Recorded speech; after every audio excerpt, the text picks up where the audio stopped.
The gentleman from Tennessee. Thank you, Mr. Chair. And firstly, I was pleased to join on the Codell, and it was a very fine, good Codell. I appreciate the chair, my friend and my classmate from 2006.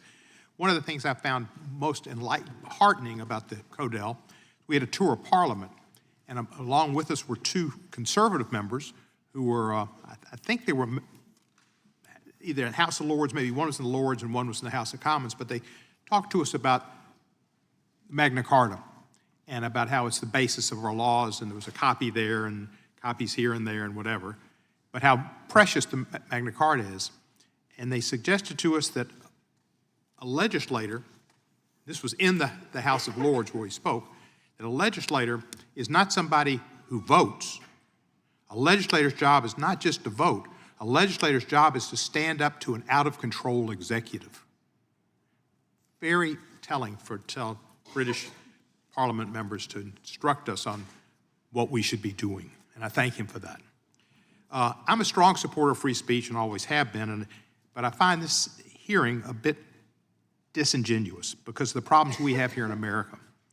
Free speech includes the speech of those with whom we disagree, people who say vile things, and for my case, I find racist and anti-Semitic and Islamophobic type speech is something I find foul, but it's protected by free speech and offensive speech as well. That does not mean that there aren't limitations, however, and speech can be harmful, dangerous, and infringe on other people's rights.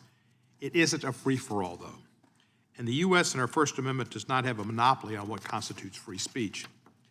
There is speech protected by the First Amendment, like corporate political donations, which I think is misplaced and misapplied. And there are times when our legal system itself suppresses disfavored speech.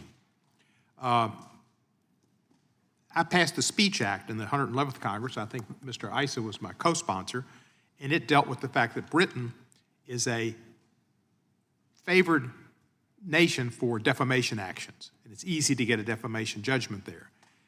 We would not allow those judgments to be recognized here in our country under the Speech Act if the activities that took place did not conform to our laws on free speech. And I would think Mr. Farage could try to look at changing their laws on defamation and contour more to what we see in the First Amendment, and that might be good for the people in England. Two of my good friends, most revered friends, were from England, London, Christopher Hitchens and Sir Bill Browder. And they've written books, and they could be subject to such laws as well. But work on protecting your English authors, who, from Shakespeare on, they've been pretty good. We used to be bipartisan in these efforts to look out for free speech, but President Trump has taken on free speech in ways that would never have been thought about. And I think Mr. Lofgren brought some points to Professor Kay. And it's not just laws, it's autocratic actions as well. President Trump, as Mr. Dalio said clearly, but so many other people have said it and felt it, is bringing us on the verge of an autocratic state. And his actions in trying to bring law firms to their knees, colleges to their knees, federal employees, students, et cetera, is anti-free speech, anti-opportunity, and fear for themselves and their futures if they speak out. Even Congress people could be subject in the future, I'm sure, with some of the ways we're seeing this Justice Department act with questions about their speech.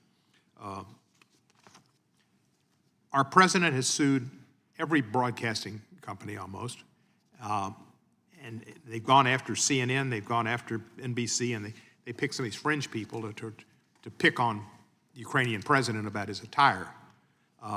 It's bizarre what's going on in our country, and I'm concerned. They try to silence and shake down those who don't conform to whatever the president thinks. We need to understand that his review of the Smithsonian exhibits and other African-American museum and saying there was too much emphasis on how bad slavery was. I don't know how you could find anything good about slavery, and Edwin Starr, who's a singer, would tell you, slavery like war, there's absolutely nothing good about it. So we shouldn't be trying to. Professor Kay, how would you compare, from your expertise, how we evaluate and compare with relative states of freedom of expression written in the United States? Where do you see the comparisons?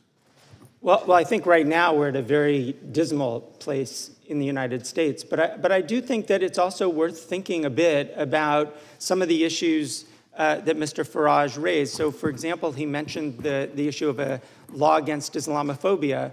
But, you know, there's also a lot of discussion about laws against anti-Semitism and against other attacks on people on their status, on the basis of their religion and so forth.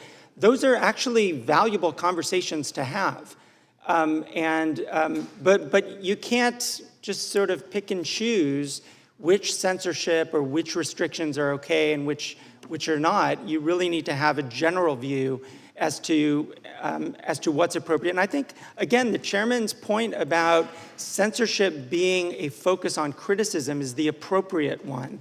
And to the extent that we can make that comparison, which country is really doing more, or which countries are really doing more to tamp down, to silence critics, that's the harm to our democracy. And right now I see that more in the United States than I see in Europe or the UK. Thank you, Professor. And I'd just like to say to you, welcome.